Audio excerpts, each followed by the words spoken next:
ભારતના 77th independence day ઉપર હું તમને કહેવા માંગુ છું એવી 5 ટિપ્સ જેનાથી તમે આર્થિક રીતે સ્વતંત્ર થઈ શકો. અને જો તમે એ જાણવા માંગતા હોય તો એના માટે ધ્યાનથી સાંભળજો. હું તમને એક વાત કહું.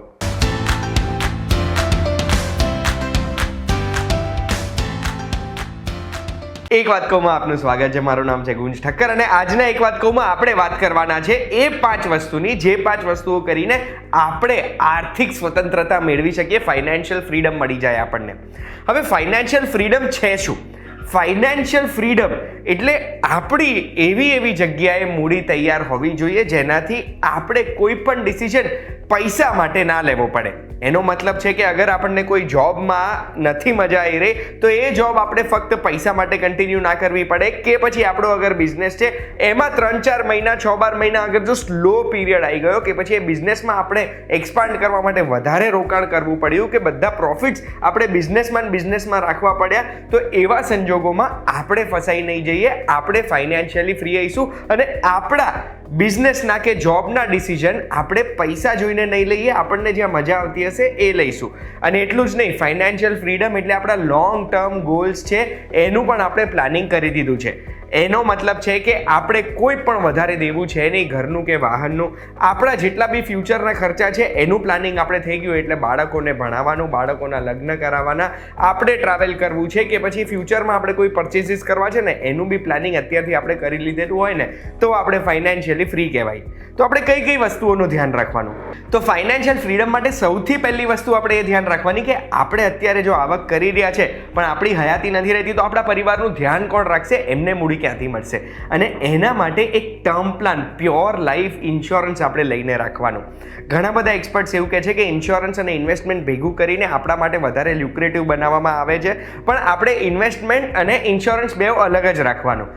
ઇન્સ્યોરન્સ અને ટર્મ પ્લાન આપણે અગર જો પ્રોપર ઉંમરે લઈએ છીએ તો ઓછી રકમમાં લાઈફ ટાઈમ આપણને મોટી રકમ ઇન્શ્યોર્ડ મળે છે અને એ ઇન્સ્યોરન્સની રકમ આપણી હયાતી નથી રહેતી ત્યારે આપણા પરિવારને કામમાં લાગે છે. બીજી મોટી વસ્તુ ફાઇનાન્શિયલ ફ્રીડમ માટે આપણે કરવાની છે હેલ્થ ઇન્સ્યોરન્સ લેવાનો.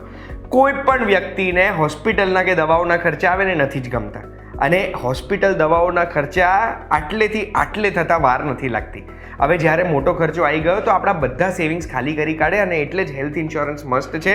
આપણી આવકમાંથી દર મહિને થોડાક રકમ જો હેલ્થ ઇન્સ્યોરન્સમાં જાય છે તો ફ્યુચરમાં જ્યારે આપણને કોઈ પણ ઇમરજન્સીમાં ખર્ચો આવે ને તો એ ખર્ચો આપણને વાગશે નહીં અને એ ખર્ચાના લીધે આપણે દેવાદાર નહીં થઈ જઈએ. અને ફાઇનાન્શિયલ ફ્રીડમ જો આપણે જોઈતું હોય ને તો આવા બધા ખર્ચા આપણને ના આડવા જોઈએ. ત્રીજું, આપણી જોડે એક ઇમરજન્સી ફંડ હોવું જોઈએ. અત્યારે આપણે જેટલી આવક ઘરે લઈ જઈએ છીએ એટલી આવક 6 મહિનાથી લઈને 12 મહિના સુધી, અગર જો લો ઇન્કમ છે આપણી અને આપણી જોબ સિક્યોરિટી નથી તો 12 મહિના સુધી એ આપણે સેવ કરેલી હોવી જોઈએ. ને સેવ કરીને બેંકમાં 4% સેવિંગ્સ એકાઉન્ટમાં નહીં મૂકવાની, એ કાં તો એફડી કરાવી દેવાની 7-8% જે અત્યારે ચાલી રહી છે, કાં તો કોઈ લિક્વિડ મ્યુચ્યુઅલ ફંડમાં મૂકી દેવાની, જેનાથી એ મૂડી જે પડી રહી છે ને એ મૂડી ઇન્ફ્લેશન એટલે ફુગાવાના લીધે એની કિંમત ઘટતી ના જાય. આ ઇમરજન્સી ફંડનો ફાયદો તમને કહું. અગર આપણે પૈસાની જરૂરત પડી ગઈ છે, જોબ નથી રહી 2-3 મહિના માટે, કે પછી બિઝનેસ ધીમું ચાલી રહ્યું છે કે બિઝનેસમાં કરેલો નફો આપણે નથી ઉપાડી શકતા, ઇન્વેસ્ટ કરવો પડે એમ છે, તો એવા સંજોગોમાં આપણે આપણું કોઈ પણ ઇન્વેસ્ટમેન્ટ લોસમાં કે ખોટા સમયે ના વેચી દેવું પડે. પ્રોપર્ટીમાં આપણે જોતા જોઈએ છે કે જેને પૈસાની ભીડ હોય છે ને એ માણસ ઓછી કિંમતમાં પ્રોપર્ટી વેચે છે અને ખરીદનારને બી ખબર પડી જાય છે કે આને પૈસાની જરૂરત છે, ઓછી કિંમતમાં વેચવા રેડી થઈ જશે. અને એવી રીતે જ આપણે આપણી ઇન્વેસ્ટમેન્ટ ઓછી કિંમતમાં ના કાઢી દેવું પડે ને એના માટે આવા પૈસા જો એફડીમાં પડ્યા હોય ને તો એ એફડીની ઉપર આપણે લોન કરાવી લઈશું તો 1% વ્યાજ દર વાર્ષિકે આપણે લોન લઈ શકીશું. ચોથી વસ્તુ ફાઇનાન્શિયલ ફ્રીડમ માટે જોઈએ એક રિટાયરમેન્ટ કોર્પસ. હવે અત્યારે નાની ઉંમરમાં કોઈ પણ વ્યક્તિને કહીને કે રિટાયરમેન્ટ માટે તમે શું કરો છો તો બધા હસે આપણી ઉપર, કારણ કે એ કહે કે રિટાયરમેન્ટ તો ક્યારે આવશે, કોણ જીવવાનું છે આટલું લાંબુ. પણ આપણા દેશની એવરેજ એજ વધી રહી છે. દર વર્ષે આપણા દેશમાં વૃદ્ધો હજુ પણ જીવવા લાગ્યા છે.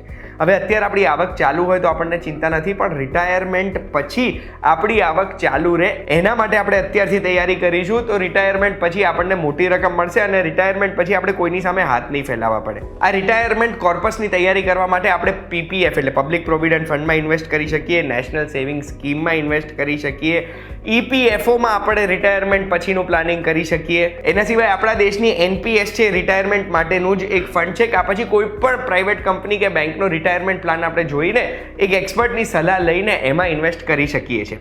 આ રિટાયરમેન્ટ પછી આપણને જે કોર્પસ મળે છે એ કોર્પસથી એન્યુઇટી ખરીદવામાં આવે છે અને એ એન્યુઇટીથી આપણને એક ફિક્સ આવક મળે છે. બેસિકલી આ આપણે રિટાયરમેન્ટનું પ્લાનિંગ આપણને ફાઇનાન્શિયલી ફ્રી જ રાખશે. પાંચમું અને સૌથી ઇમ્પોર્ટન્ટ છે દર મહિને બચત અને ઇન્વેસ્ટમેન્ટ કરવી. બચત માટે ઇમરજન્સી ફંડની મેં તમને વાત કરી છે, પણ ઇન્વેસ્ટમેન્ટ આપણે મ્યુચ્યુઅલ ફંડમાં કરવાનું, શેર બજારમાં કે રિયલ એસ્ટેટમાં કરવાનું.